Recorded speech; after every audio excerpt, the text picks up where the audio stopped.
South India shopping mall RC Puram BHEL లో ప్రముఖ సినీ తార శ్రీలీల గారిచే డిసెంబర్ 6న గొప్ప ప్రారంభం. నమస్తే, నేను Keshav. Welcome to Suman TV. ఆంధ్రప్రదేశ్లో కూటమి ప్రభుత్వం ఏర్పడిన తర్వాత కేంద్ర ప్రభుత్వం నుంచి రావాల్సినటువంటి పథకాలు, నిధుల విషయంలో మరింత అప్రమత్తత, జాగ్రత్త పాటిస్తున్నారు. దీనికి ఉదాహరణగా చెప్పాలంటే ఉప ముఖ్యమంత్రి పవన్ కళ్యాణ్కి సంబంధించినటువంటి శాఖల్లో ప్రతిరోజు ఏదో ఒక విధంగా కేంద్రం నుంచి రావాల్సిన నిధుల వాటాలపైన కసరత్తు జరుగుతూనే ఉంది. దీనికి ఒక అద్భుత విజయాన్ని జోడిస్తూ పంచాయతీరాజ్ శాఖ ఒక కొత్త విషయాన్ని వెల్లడించింది. గత ప్రభుత్వ హయాంలో 25వ స్థానంలో పడిపోయిన ఆంధ్రప్రదేశ్ ఇప్పుడు ఏకంగా టాప్ 5లోకి చేరింది. అసలు ఏంటి ఆ విషయం?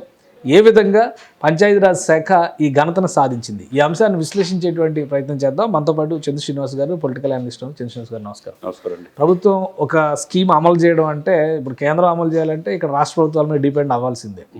రాష్ట్ర ప్రభుత్వాలకి అనేక రకాల గ్రాంట్ల రూపంలో కావచ్చు, ఫండింగ్ రూపంలో కావచ్చు, అలానే ఆర్థిక సహాయం రూపంలో కావచ్చు, కేంద్ర ప్రభుత్వం చాలా పథకాలను అమలు చేసే ప్రయత్నం చేస్తుంది. గతంలో ఆంధ్రప్రదేశ్ 25వ స్థానంలో ఉండడం ఏంటి, ఇప్పుడు టాప్ 5లోకి రావడం ఏంటి? అసలు ఏంటి, ఎందులో జరిగింది ఈ మ్యాజిక్? ఇది మంచి పరిణామం. రాష్ట్రీయ గ్రామ స్వరాజ్ అభియాన్ అని ఆ పథకం. దాంట్లో మీరు అన్నట్టు గత 5 సంవత్సరాలు వీళ్ళు నిర్వాహకం, గత ప్రభుత్వ నిర్వాహకం 24వ స్థానమే.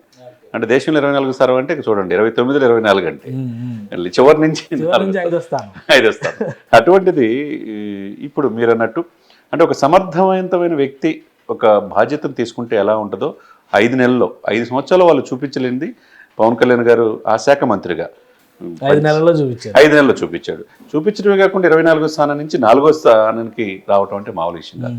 అంటే గ్రామాలు బాగుంటేనే దేశం బాగుంటుంది. గ్రామ స్వరాజ్యం దిశగా వడివడి అడుగులు ఆంధ్రప్రదేశ్ చేస్తుంది అనేది కనపడుతుంది. మరి ఎప్పుడు లేని విధంగా జల్ జీవన్ మిషన్ 25,000 కోట్లు మనం చూసాం. అది నిరుపయోగంగా ఉపయోగించుకోలేదు. మొన్న ఏంటి అసలు ప్రాబ్లం ఏంటి? ఎందుకు ఇప్పుడు డబ్బులు వస్తున్నాయంటే ఎవరు వద్దంటారు కదా, సెంట్రల్ గవర్నమెంట్ ఇస్తారంటే వీళ్ళు ఎందుకు ఉపయోగించుకోలేని పరిస్థితిలోకి వెళ్ళారు? జల్ జీవన్ మిషన్ ఇంటింటికి కుళాయి అని నార్త్ ఇండియా మొత్తం కనెక్షన్స్ ఇచ్చారు. కొన్ని స్టేట్స్ రికార్డ్స్ సృష్టించిన పరిస్థితి ఉంది. ఆంధ్రప్రదేశ్లో మాత్రం అయిష్టత ఎందుకు? కారణం ఏంటి? అంటే కేంద్ర ప్రభుత్వం ఆదాయం మీద వాళ్ళ దృష్టి పెట్టారు తప్పితే ప్రజల సంక్షేమం వైపు, వాళ్ళ అభివృద్ధి వైపు దృష్టి పెట్టాల. సంక్షేమం మాటను వాళ్ళు పథకాలు ఇచ్చామని చెప్పి అనుకుంటున్నారు, మనల్ని గుర్తుంచుకుంటారు అనుకున్నారు, కానీ అభివృద్ధిని మర్చిపోయారు. మ్యాచింగ్ గ్రాంట్లు ఇవ్వకుండా, మ్యాచింగ్ గ్రాంట్ ఇవ్వాలి కదా దేనికైనా. స్టేట్ గవర్నమెంట్ మ్యాచింగ్ గ్రాంట్ ఇస్తే అంటే 100 రూపాయలు అయ్యే పనికి 10 రూపాయలు స్టేట్ గవర్నమెంట్ పెడితే 90 రూపాయలు కేంద్రం ఇస్తుంది. అలాంటి పనులు చాలా ఉంటాయి. అవునండి. అది ఇవ్వకపోవటం వల్ల ఇట్లా నిర్లక్ష్యంగా గురయ్యాయి. గ్రామాల అభివృద్ధి కాకపోతే ఈ పరిస్థితి ఉంది కదా. మరి పంచాయతీలు ఎప్పుడు లేని విధంగా 13,336 గ్రామాల్లో గ్రామ సభలు ఎప్పుడైనా ఒకేసారి పెట్టారు కదా. అది కూడా వరల్డ్ రికార్డు కదా. అది అంటే చిత్తశుద్ధి. అంటే మంత్రి, ఆ శాఖల మంత్రులు కావచ్చు, అధికారులు కావచ్చు, ఇది కేంద్ర ప్రభుత్వం నుంచి నిధులు ఉన్నాయి, దానికి మనం గ్రాంట్ ఇస్తే ఇది శాంక్షన్ అయితే ఇంత లబ్ధి చేకూరుతుంది అనేది అధికారులు ఇవ్వాలా, కన్సల్ట్ మంత్రులు, ముఖ్యమంత్రులు దాని మీద దృష్టి పెడితే డెఫినెట్గా అవుతాయి. లక్కీగా ఏంటంటే గ్రామాల అభివృద్ధి నచ్చుకోకపోతే పంచాయతీల్లో 500 రూపాయలు, 1000 రూపాయలు ఆగస్టు 15, జనవరి 26 నుంచి 120 రూపాయలు, అది 10,000 మేజర్ పంచాయతీలకి 25,000 చేశారు. అంటే ఆగస్టు 15, జనవరి. మరి ఎందుకు ప్రభుత్వాలు నిమ్మక నీరెత్తి కనీసం చాక్లెట్ ప్యాకెట్ కూడా రాదు దానికి. ఆ సిచ్యువేషన్స్ నుంచి ఈ రోజు గ్రామాలు బాగుండాలనే ఉద్దేశంతో ఈ శాఖలు తీసుకున్న మంత్రి ఆ పదవికే, ఆ శాఖ అనేది తీసుకొచ్చారు. అదే విషయంలో పెమ్మసాని గారు కూడా అక్కడ గ్రామీణ శాఖ మంత్రిగా ఉండటం, రాష్ట్రానికి సహాయ మంత్రిగా ఉండటం రాష్ట్రానికి వరంగా ఉంటుంది. అదేవిధంగా అంటే మోడీ గారిని కలిసినప్పుడు, మొన్న 7 మంత్రులు కలిసినప్పుడు మనం చూసాం. 7 మంత్రుల శాఖలు కూడా మీరు అన్నట్టు జల్ జీవన్ మిషన్లో 25,000 కోట్ల ప్రాజెక్టు సంబంధించిన ఇది గత ప్రభుత్వ నిర్లక్ష్యం గురైంది. ఇప్పుడు శాంక్షన్ చేయించుకుంటే ప్రతి ఇంటికి కుళాయి అనేది ఈ కూటమి వాగ్దానం ఇచ్చింది. ప్రతి ఇంటికి మంచినీరు సరఫరా చేస్తుంది. ఆ దిశగా ముందుకెళ్తున్నారు కదా. అదేవిధంగా గండికోట ప్రాజెక్టు కావచ్చు, మిగతా అది అఖండ గోదావరి ప్రాజెక్టు కావచ్చు, టూరిజం 142 కోట్లు ఎమ్మటే ఆయన ఢిల్లీలో ఉండగానే శాంక్షన్ అయిపోయింది. నిధులు వాళ్ళ టూరిజం డెవలప్ అవుతుంది కదా. అంటే శాఖల యొక్క పనితీరు, శాఖలు ఎప్పటికప్పుడు రివ్యూ చేయటం, మీరన్నట్టు దాని మీద అభివృద్ధి మీద దృష్టి పెడితే రాష్ట్రం బాగుంటుందనే ఆలోచన కన్సల్ట్ ముఖ్యమంత్రి కావచ్చు, మంత్రులకు ఉంటే రాష్ట్రాలు బాగుంటాయి. దానికి నిలువెత్తు నిదర్శనమే మీరు ఇప్పుడు చెప్పిన రాష్ట్రీయ గ్రామ స్వరాజ్ అభియాన్.